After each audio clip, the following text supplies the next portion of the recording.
Hey guys, Chris Hansen here from Karate Unity. Welcome back to the channel.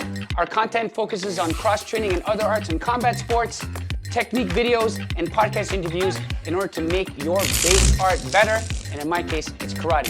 So if you're new here, please like and subscribe, share, and hit that notification bell. It would really help the algorithm and spread my content out so you can get it fresh. So today's video is a cross-training video where we're gonna get a chance to see how Muay Thai and elements of Greco-Roman wrestling can be integrated into your karate. You're gonna see common structures like this structure here from Passai, this structure here, which is our block Kihon. You're gonna see the Shuto Uke. You're also gonna see the open salutation here used in a clinch fighting scenario. Check it out. So before we begin, I just wanna say that cross-training is nothing new. The Okinawan masters did this. Here at Karate Unity, I'm just perpetuating that and carrying on the tradition. If you look deep enough into the history of Okinawan karate, you're gonna see these guys, they pulled a lot of ideas from wrestling, from Tegumi, the native Okinawan wrestling, right? And it makes sense because a lot of the applications happen, when the distance is closed. So grappling, clinch fighting, hand fighting, simple trapping, and all these kind of things a lot of these movements are found in the kata and kihon, okay?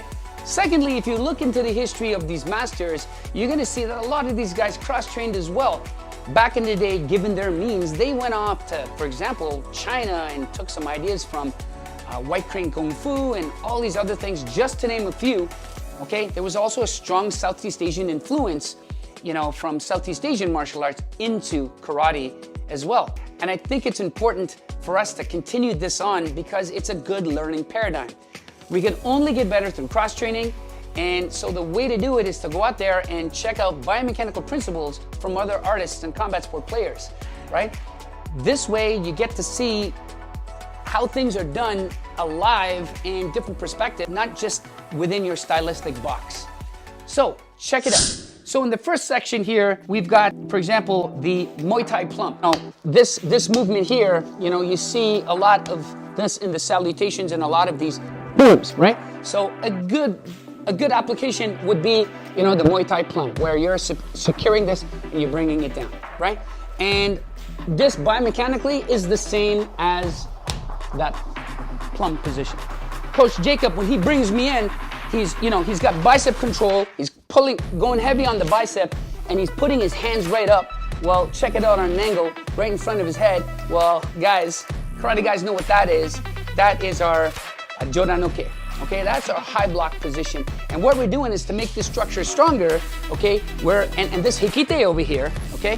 Often misunderstood.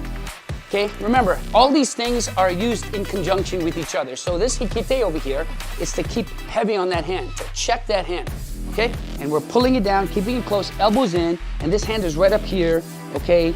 And it's glued to our head, okay? Allowing it to be a battering ram and to provide some structure. So we're dropping our weight and going forward like this, okay? And then eventually we're gonna slip that hand up on top, okay? And push out, and then Passai, we've got, a movement where you've got this hand coming out like this, okay? And I've talked about this in my previous videos, but this pushing hand structure right here is found in a lot of arts and combat sports too. So in this case, we're using it as a push out, okay? And then of course so that's a Muay Thai idea, okay? And then another style blend that we did was using the neck bridge and upright posture from Greco-Roman wrestling. So as you can see, Coach Jakub, when he came in, instead of just pushing it out, which was kind of weak, what we did was we kind of neck bridged up, pushed the hip in, and kept our structure out so that we could provide that torque and momentum to push that other person out. Situation where you're going to use the Shuto Uke on the inside. So the moment your opponent grabs your head and starts pulling you in, it's a sensitivity thing where you have to basically feel that lead hand over here, so you kind of get heavy on that, and you slide your Shuto Uke right inside on an angle, cutting across the clavicle and right on top of the shoulder here, okay? So this is textbook. I mean, this hand over here is touching the clinch hand, and this hand here is cutting in between and shoving right on top of the shoulder, and this hand's right across the chest and clavicle, okay? Which is, check it out, it's the Shuto Uke. Okay, it's the same position, okay, with some minor adjustments. And then of course the way we apply it is there's a lever mechanism. So we're gonna lift up our elbow here, right, shoot under and take back, okay? And that's an influence of both, Muay Thai, clinch structures and Greco-Roman, where you shoot in, drop levels, and turn the corner.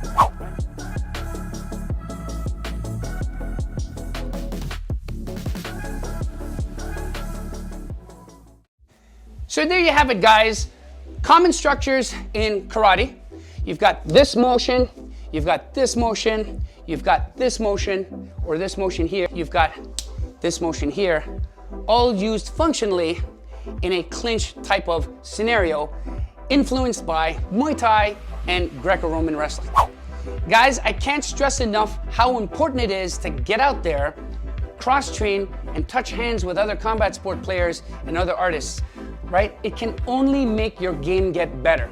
I mean, if you're in a gym or a club where you have your coach or your sensei is cross-trained himself and he brings all of these findings back to you and shares all these kind of application principles to you, you're very lucky. But if you don't have any of that, you owe it to yourself to go out there and basically sample ideas and bring it back in, and you're gonna see the biomechanical similarities to everything in your own base art. At the end of the day, we have 2 arms and 2 legs that can move in certain ways, and if you touch hands with other players, you get to see different applications.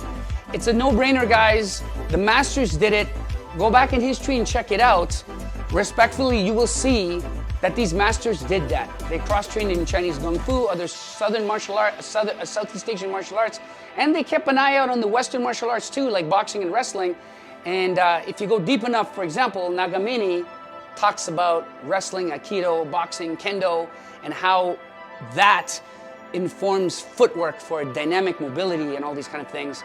So these guys were doing what we're doing now, and we need to continue that on in this modern society.